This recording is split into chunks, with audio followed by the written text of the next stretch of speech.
ایک سہیلی نے دوسری سہیلی سے پوچھا، بچہ پیدا ہونے کی خوشی میں تمہارے شوہر نے تمہیں کیا تحفہ دیا ہے؟ سہیلی نے کہا، کچھ بھی نہیں۔ اس نے کہا، یہ تو بہت بری بات ہے، کیا اس کی نظر میں تمہاری کوئی قیمت نہیں؟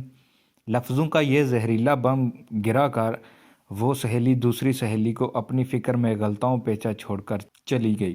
تھوڑی دیر بعد ظہر کے وقت اس کا شوہر گھر آیا اور بیوی کا منہ لٹکا ہوا پایا۔ پھر دونوں کا جھگڑا ہوا، ایک دوسرے کو لان تان بھیجی، مار پیٹ کی، شوہر نے طلاق دے دی۔ جانتے ہیں پرابلم کی شروعات کہاں سے ہوئی؟ اس فضول جملے سے جو اس کی عیادت کرنے آئی اس کی سہیلی نے کہا تھا۔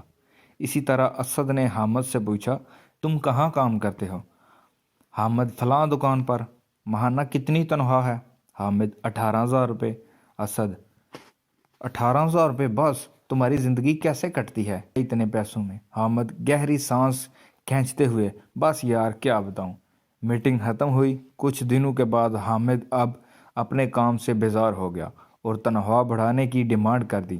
جیسے مالک نے رد کیا، نوجوان نے جاب چھوڑ دی اور بے روزگار ہو گیا۔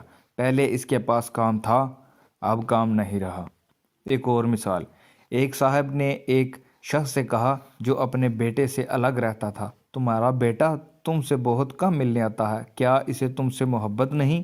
باپ نے کہا، بیٹا مصروف رہتا ہے، اس کے کام کا شیڈول سخت ہے، اس کے بیوی بچے ہیں، اسے بہت کم وقت ملتا ہے۔ پہلا آدمی بولا، واہ کیا بات ہوئی، تم نے اسے پالا پوسا، اس کی ہر خواہش پوری کی، اب خود کو ہاؤ ہاؤ سمجھاتے ہو کہ اس کی مصروفیات کی وجہ سے ملنے کا وقت نہیں ملتا۔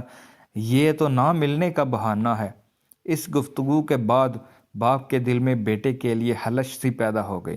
بیٹا جب بھی ملنے آتا وہ یہی سوچتا رہتا کہ اس کے پاس سب کے لیے وقت ہے سوائے میرے۔ یاد رکھیے، زبان سے نکلے الفاظ دوسروں پر بڑا گہرا اثر ڈالتے ہیں۔ بے شک کچھ لوگوں کی زبانوں سے شیطان بول جاتا ہے۔ ہماری روزمرہ کی زندگی میں کچھ سوالات ہمیں بہت معصوم لگتے ہیں، جیسے تم نے یہ کیوں نہیں خریدا؟ تمہارے پاس یہ کیوں نہیں ہے؟